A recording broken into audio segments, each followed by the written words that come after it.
Chapter 8. Comfort. Alright. YUU left early. I was just awake when he leaned in for a kiss and said he had to get ready and go to the lab. I mumbled a quick, "Have a good day," before falling asleep again. Later on, I barely remembered it. But the nostalgic feeling of having someone there to leave with a blurry good morning was something that stuck with me and brought a smile to my face later when I was having coffee. I ended up staying in my flat most of the day. I wanted to reread over the documentation Magnus had given me and refine the proposals I'd been working on. To be honest, the report itself wasn't an issue. With careful research and a bit of help from Magnus, putting together a simple proposal didn't even take much effort. The issue was finding a way to present them that wouldn't be easy to dismiss, and coming up with contingencies for the likely event that the Council rejected them outright. Magnus had suggested leaking them to the public, for instance, but that felt like a last resort since it could backfire. Something like organizing internal support might be more effective. I mean, how long could the Council ignore its agents? A while. Probably quite a while. But then, how many agents would care about this sort of thing? I couldn't be sure. As Caleb said, they were too used to accepting how things were. They were raised here or came here seeking refuge. It was home. So that might be difficult to fight against. And, apologies if you're hearing bang bang banging, that's my husband painting upstairs. Why would there be banging with painting? He's probably closing the paint can. Anyway. It had occurred to me that springboarding off the new Terra situation might be an effective strategy.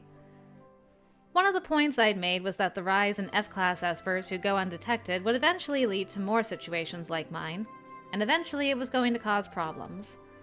But the situation with New Terra butted up against that too. After all, they had a high F-class population, and they were trying to come to the surface, which meant an influx of new Espers that wouldn't be keen to suddenly be faced with inconvenient regulations. Good point. Even if that was a few years away, it needed a solution now. So maybe I should home in on that, positioning these ideas as a way to ease their transition to surface living. It's a good angle. That might make it feel less like I was trying to cause trouble and more like I was trying to be helpful. Just trying to be helpful. And maybe that would help the Council be more open to listening. Using another situation to my advantage felt a little like something Magnus would do. Well, the shoe fits, but it wasn't just about manipulating a narrative in this case. The Council would find itself at odds with New Terra over this eventually. It was inevitable, but no one had really brought it up yet as far as I was aware. Maybe they were too focused on larger problems. This might be an instance of taking care of two birds with one stone. If I could present these ideas as more of a roadmap relating to New Terra, it might be a way to wedge the door open. Of course, that was assuming they ever managed to negotiate a strategy for relocation. Though there was no choice on that. They had to go somewhere. It was just a matter of determining where and what it would look like. I'd have to talk to Magnus about it for sure. I ended up not seeing YUU all day. He'd sent me a message in the morning to encourage me to rest and thank me again for last night. Then another in the afternoon that said he would be unable to see me in the evening. So I assumed his work was still not going well if he was too busy to leave the lab. On day 3 of my break, I woke to a message from an agent in the research division inviting me to visit the lab. She was a tech I'd met before when trying to learn more about that division. We had a friendly relationship. And apparently there was something going on with Arraean relics at the moment. She thought I might be interested. Oh boy, here we go again.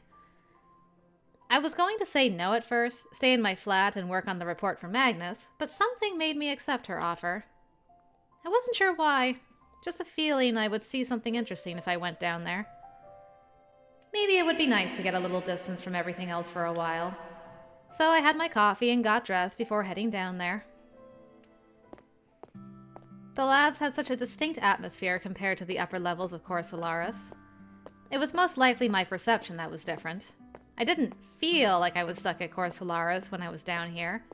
It just felt like any other research facility, and it was easy to forget my other frustrations.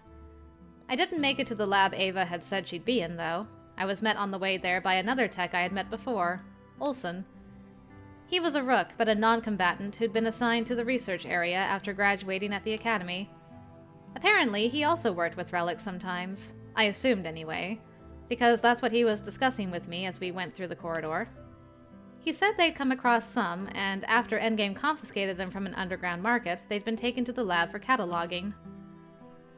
Hello, Olsen. It's been a while. Were your eyes always that dark underneath? The underground trade for relics is intense. Where do they even get them? We can't always track it. A lot of them were found years ago before so many of the ruin sites were off limits. They've just been trading hands since. Despite, of course, being contraband pretty much everywhere. A lot of them come from Delphine and through isolated domes out near the Twilight region. If Endgame had been able to establish one of their cities out there, we might have been able to keep a closer watch on it. Endgame wanted to establish a city out in the wastes? Yeah, a few years back. They had plans for an Esper-oriented community out there. Overseen by Endgame, of course, but the entire population would have been Espers. Huh. I never heard anything about that. Where would they have settled, though? Oh, you know. Endgame has a few domes just inside the waste, so they'd started repairs on one of those. The Triad got up in arms over it and shut the whole thing down. Endgame owned biodomes of its own? I had no idea about that. I suppose it made sense in a way. It wasn't shocking New Albion had concerns about an Esper city-state, though, especially if it had ties to Endgame. I couldn't imagine what the Council was planning with that whole thing. If it was me, I wouldn't trust them with it either, honestly. Anyway, I won't hold you up any longer. The lab Dr. Sasuke's working in is just ahead. The lab...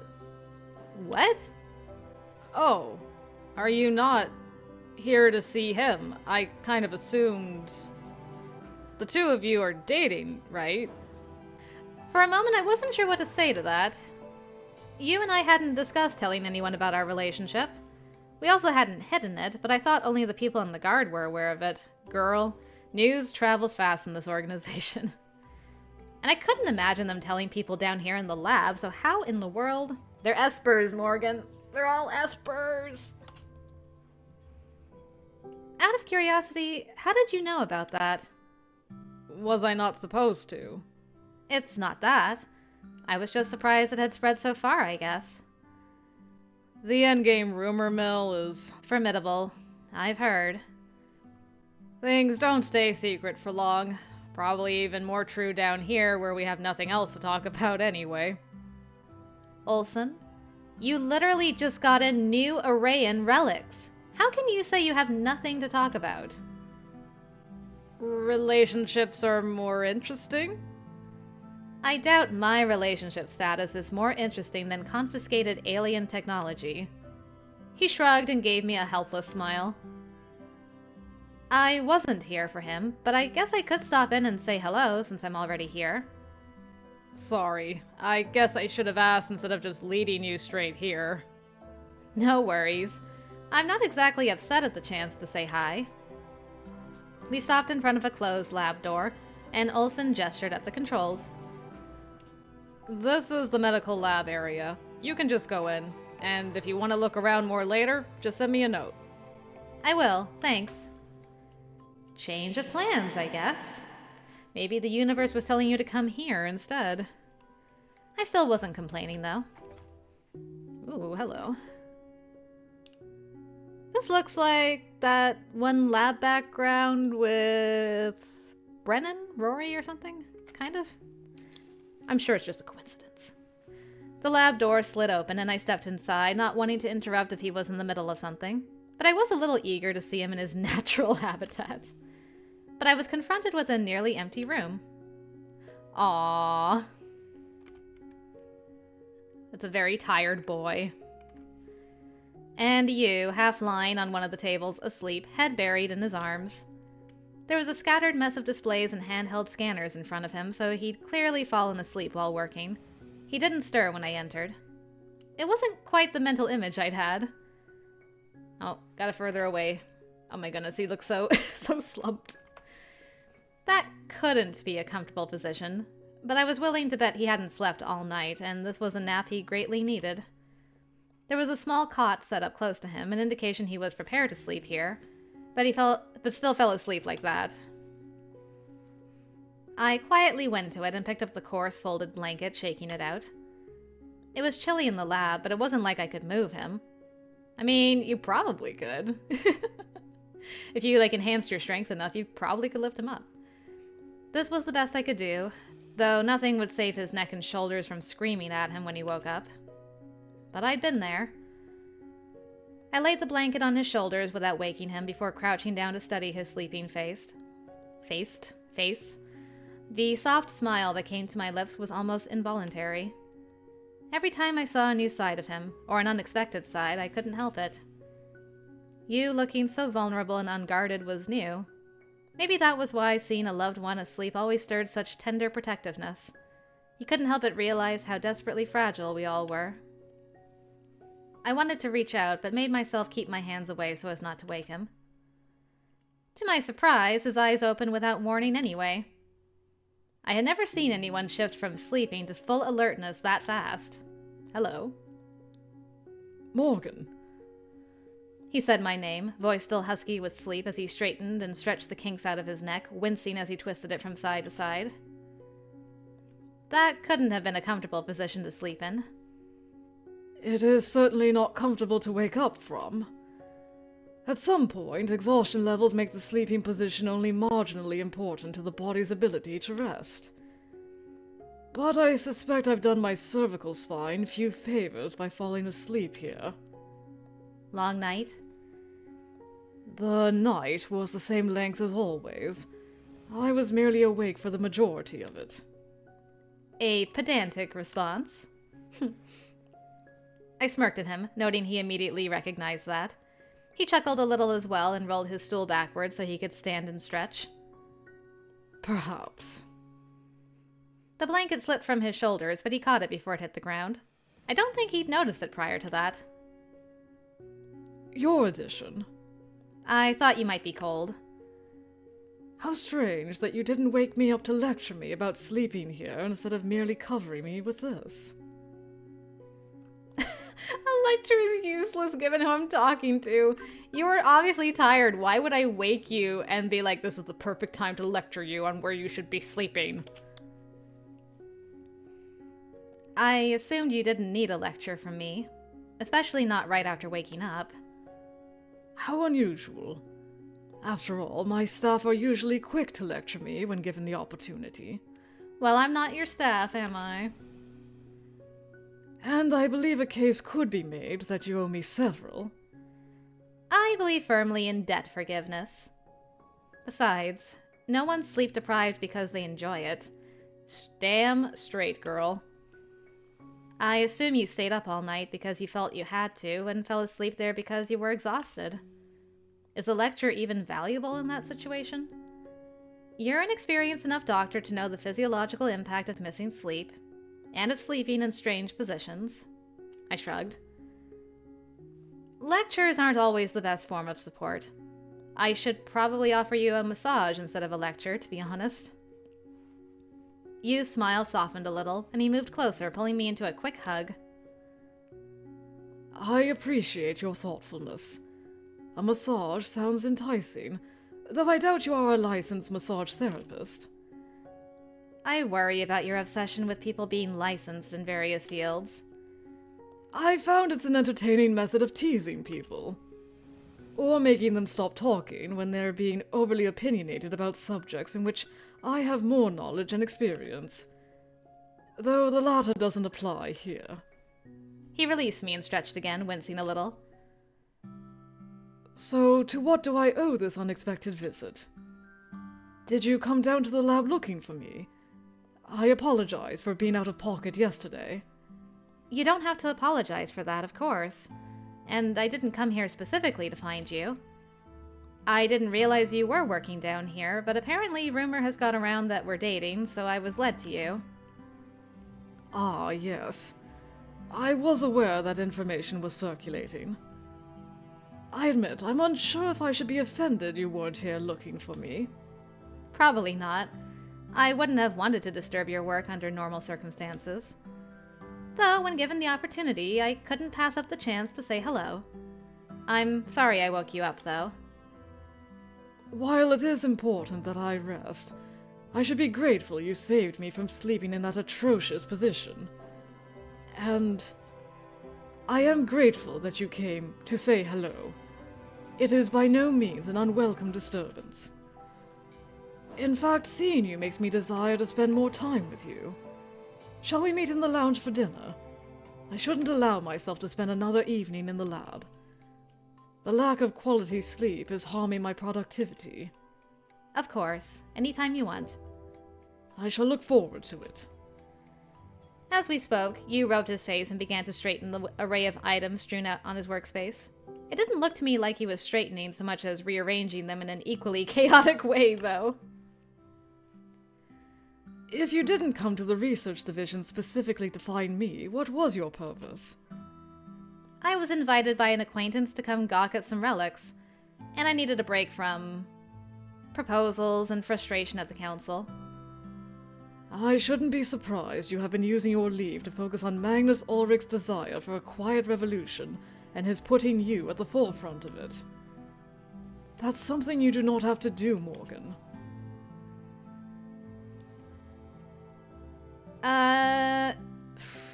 Yeah, I mean, regardless of whether I need to, I think it's incidental that Magnus wants to do a revolution.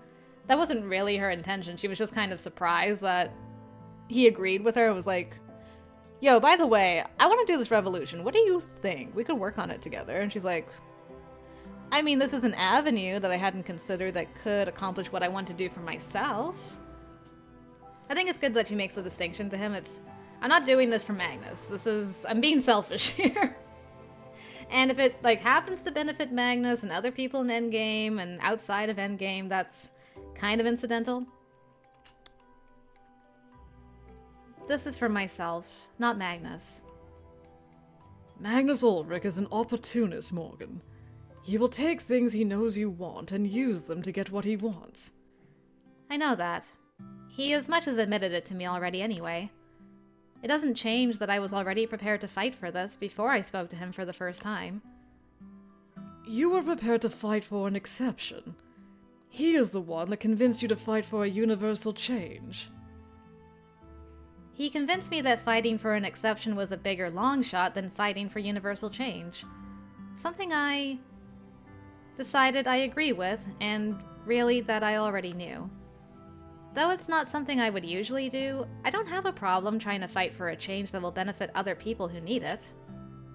I may not be a revolutionary at heart, but it's hard to not be passionate about something after spending so much time thinking about it. I'm just trying to find the right way to go about it. I've had some recent thoughts about it, some ideas that might work. But that's why I needed to get my head out of it all for a while, hence coming down to the lab. I simply do not want Magnus to convince you that you are a chosen one whose duty it is to bring change. It is not your duty. I don't see myself as a chosen one, don't worry. And I don't see this as a duty so much as a necessity, I suppose. As long as you're doing it for yourself, that is all that matters. Yeah, don't worry, Boo. I ain't doing this. I ain't doing no favors for Magnus just because, oh, Magnus. Thank you for worrying about me. I took his hand, threading my fingers through his. Do I get to worry about you now, too? I appreciate your concern, but I'm glad you're appreciative, since you don't get a say in whether I am concerned or not. Just in case you were going to argue. His fingers tightened around mine. I just wish I could help you find a solution for this. That is also not your duty. Does it have to be? Not everything is about duty or necessity. I just hate seeing you struggling to solve a problem I have absolutely no ability to help with. You would be surprised to learn, perhaps, that your mere presence lends its own sort of strength. I'm not surprised, so much as happy to hear that's the case. But still. I glanced at the materials strewn about his work area. It would be nice if he found a potential solution to this thing soon. It would be nice if I really could help with it somehow. You know, stranger things have happened.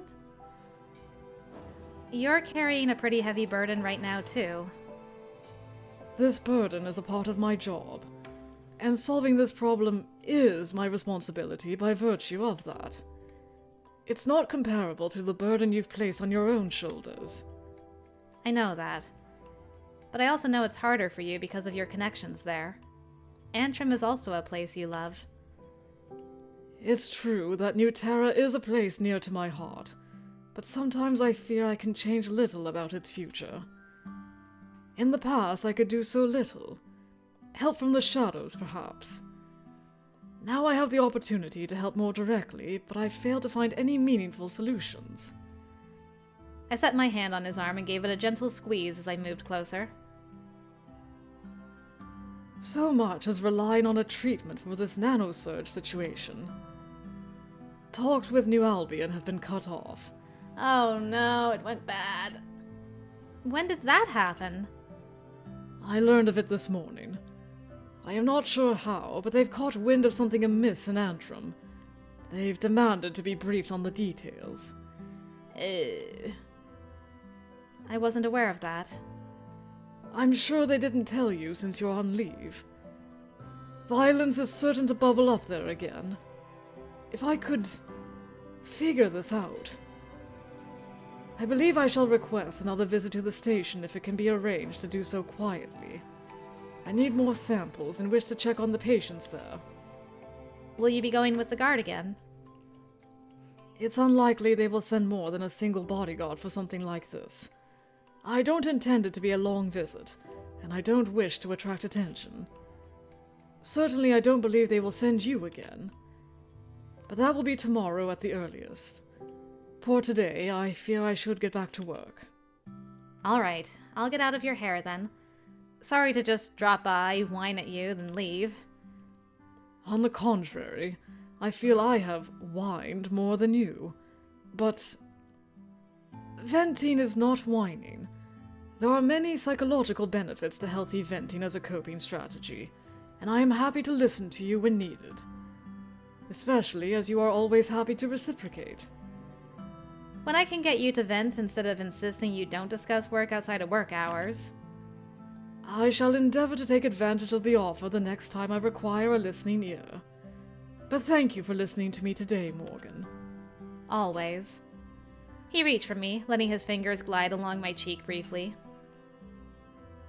I shall see you this evening. Definitely. You and I both know you should take some more time to sleep properly. But let's be real, you won't. Indeed, I am unlikely to do so. Please at least hydrate? He laughed a little, resigned and amused. I stepped closer for the quickest of kisses, aware the lab probably had cameras of some sort. But if they were going to gossip about us anyway, might as well give them a reason to. Give them something to talk about, girl. Even so, I kept it to a cheek kiss only before I retreated to the hall, glancing back once to see you sigh and move to the water dispenser across the room. Good. I ended up taking a rain check on Ava's offer after that because I had other things on my mind after the talk with you and Olsen. You was more stressed than he was letting on. The fact he even vented to me at all was an indication. I hated that. I hated the sense of helplessness, the inability to help him in any meaningful way. But I'd been replaying that conversation with Olsen. Turns out that feeling had been right. I had learned something interesting by going to the lab. What if there was a way to help you, and New Terra, and push my proposal forward as well? If the triad was being difficult, why not cut them from the conversation? Endgame had domes in the way, so why did New Terra have to barter with the triad for help anyway? Isolated domes would almost definitely have a lower nanite saturation. Good point. What state were they in, I wondered? How many were there? There must be information about them somewhere. If Endgame had tried to set up a city there, maybe they'd already started rehabilitation. If so, that would solve one of New Terra's concerns as well. Feeling rejuvenated at the prospect of a new way to approach this, I spent the rest of my afternoon digging into any information about the Olympus project. It was a lot of information, and I felt like I spent the entire day crouched over my coffee table muttering to myself and taking notes. I didn't even realize how much time had passed until an alert went off to let me know it was time to get ready to go to the lounge. Maybe I should run this by him at some point. Then again, I didn't want to unintentionally add even more stress. I just have to see how the mood was. I had a quick shower and changed into something presentable before heading down. YUU hadn't arrived yet, which didn't surprise me since I was early.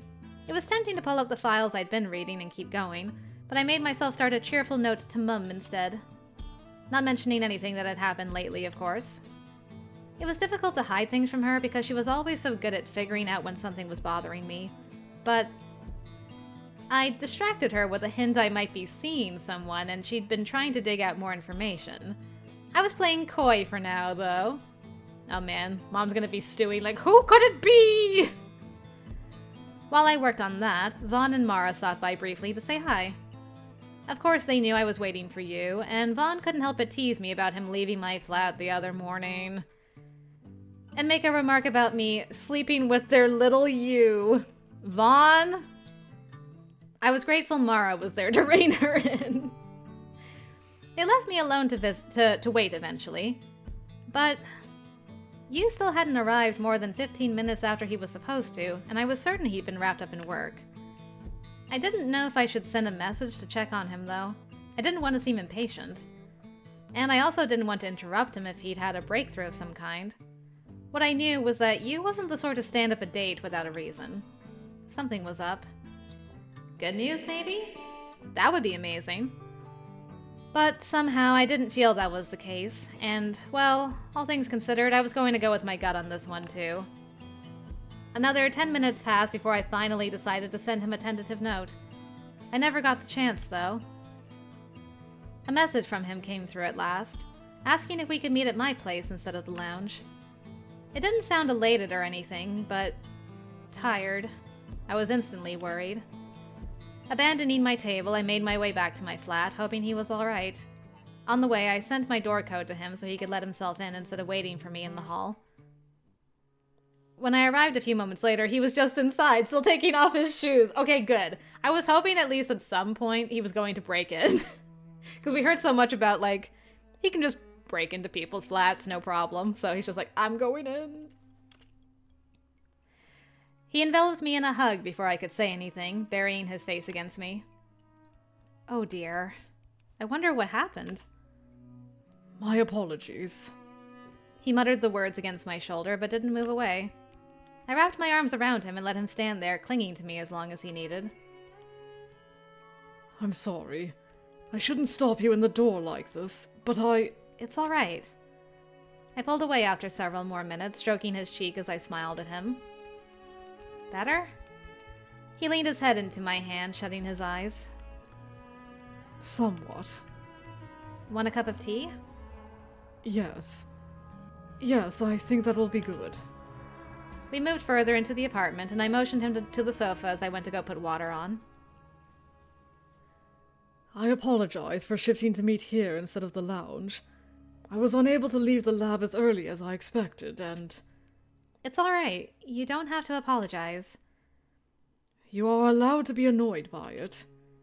Do you want me to be annoyed by it? He was silent a moment before he came into the kitchenette to take over making tea from me instead of going to sit.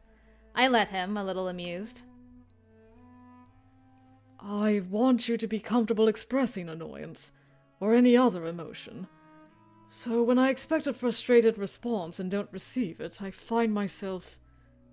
Concerned? Perhaps uneasy is more accurate. I watched him measure out the leaves and pour the water over them a few moments later. Sometimes I had the feeling he was insecure about the most unusual things. Yeah, I'm with you there.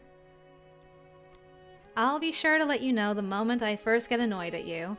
But this is not something to be annoyed about. I had a feeling something must have come up. I do not wish to discuss work, however. There was a major setback in our research today. I thought we were finally close to a breakthrough, but it did not pan out. In addition, I received a message from Roan today that the nanite surging has spread to 4 more patients. One of the first to be infected has died due to the severe mutations. It's spread or it's surfaced? Because those weren't the same thing, but its ability to spread had always been the concern. Previously, he was worried about it becoming an issue in higher saturation, though. I do not know. Is it safe to visit? I know you wanted to go back there. I believe it remains safe for those of us without the autoimmune response to nanites, at least for now. But if it has begun to spread, I don't know how to address it. The nanites and immune cells seem to get caught in a loop of responding to each other. The nanites modify the body's T cells as an initial response to the immune reaction. This is how they attempt to deal with nanite resistance as well. If it fails, they are designed to shut down. However, the modified T cells continue to attack new nanites that enter the body. That seems to set up a loop of the nanites further modifying the T cells, making them more efficient at attacking nanites and any nanite-modified cells and proteins.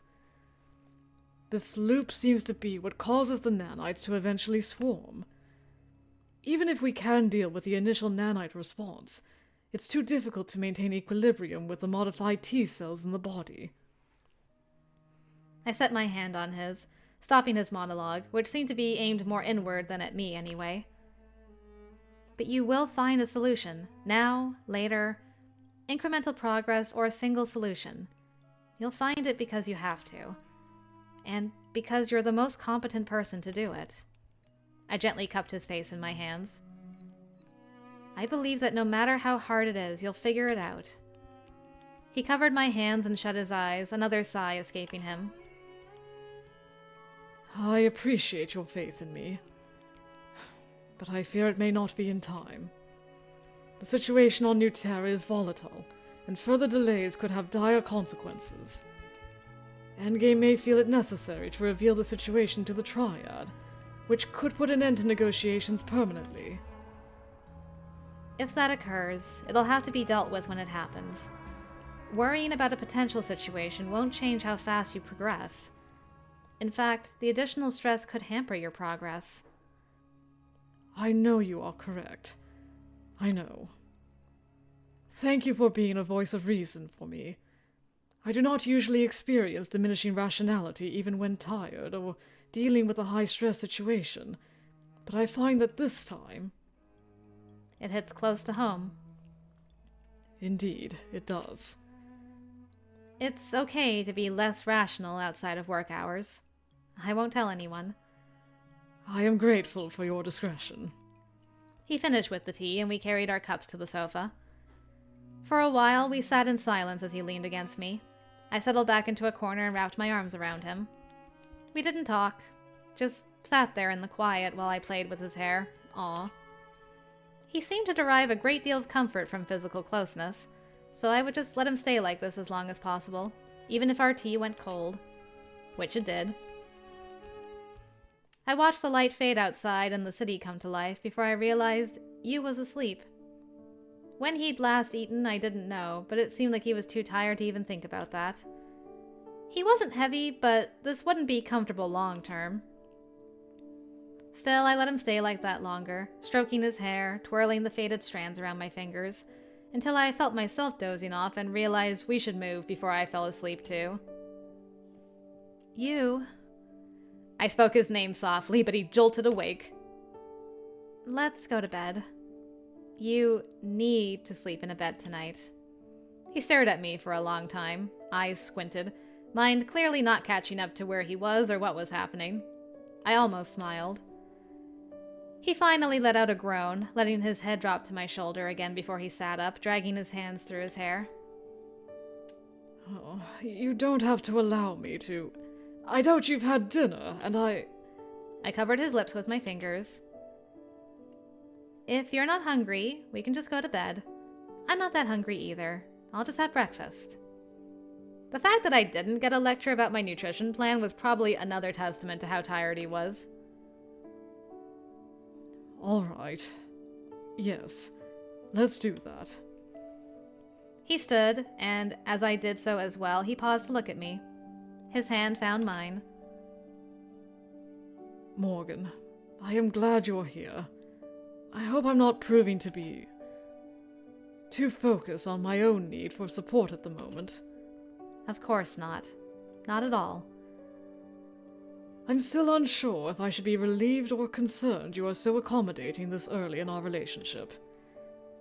If I wasn't willing to be supportive at the start, I don't think you could expect me to be supportive later. Don't people usually become less accommodating the more comfortable they get with someone? Perhaps.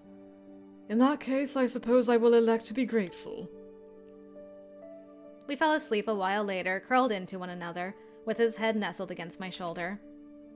My dreams took me through a tumble of confusing images and ludicrous storylines.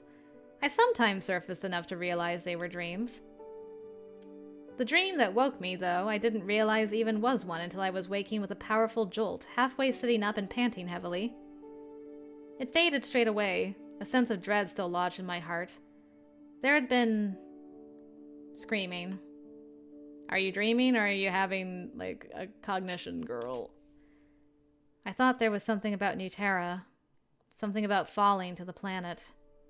It was already gone, too far from memory to recall. I hated that.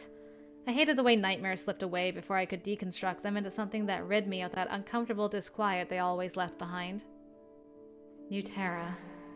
It must have been stress-related. I sat up all the way, rubbing my face and trying to wipe the tingles out of my hands. Waking up from nightmares was the worst. Beside me, YUU shifted, and I remembered he had stayed over. I glanced his way, worried I'd woken him, but apparently not.